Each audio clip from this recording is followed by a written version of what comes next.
Healthy cook ప్రేక్షకులకందరికీ నమస్కారంలో ఈరోజు సింపుల్గా టేస్టీగా ఉండే ఇడ్లీ ఉప్మాని ఎలా తయారు చేస్తామో చూద్దాం. ముందుగా స్టవ్ వెలిగించుకొని పెనం పెట్టుకొని కొద్దిగా ఆయిల్ వేసుకుంటాము. నేను 3 ఇడ్లీకి సరిపడే విధంగా చేసి చూపిస్తున్నాను. మనం ఈవినింగ్ టిఫిన్కి ఇది చాలా బాగుంటుంది. కొద్దిగా ఆవాలు,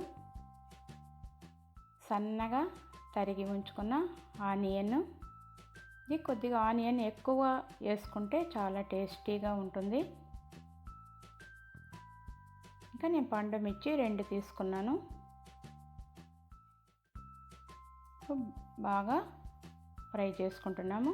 1 స్పూను పచ్చెనగపప్పు, 1/2 స్పూను మినపప్పు వేసి బాగా ఫ్రై చేస్తున్నాము.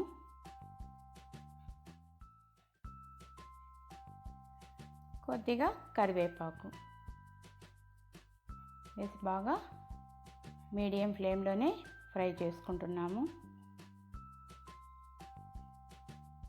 ఇప్పుడు ఇది ఫ్రై అయ్యే లోపల మనము ఇడ్లీని పొడి పొడిగా చేసి ఉంచుకుంటాము. ఇప్పుడు ఆల్రెడీ ఇడ్లీలో ఉప్పు ఉంది కాబట్టి కొద్దిగా సాల్ట్ వేసుకుంటాము ఆనియన్కి సరిపడే విధంగా.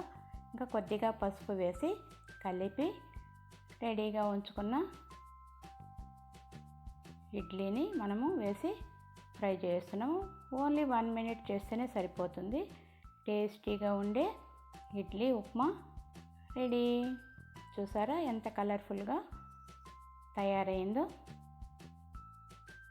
కొత్తిమీరతో గార్నిష్ చేసుకుంటాము. Thanks for watching.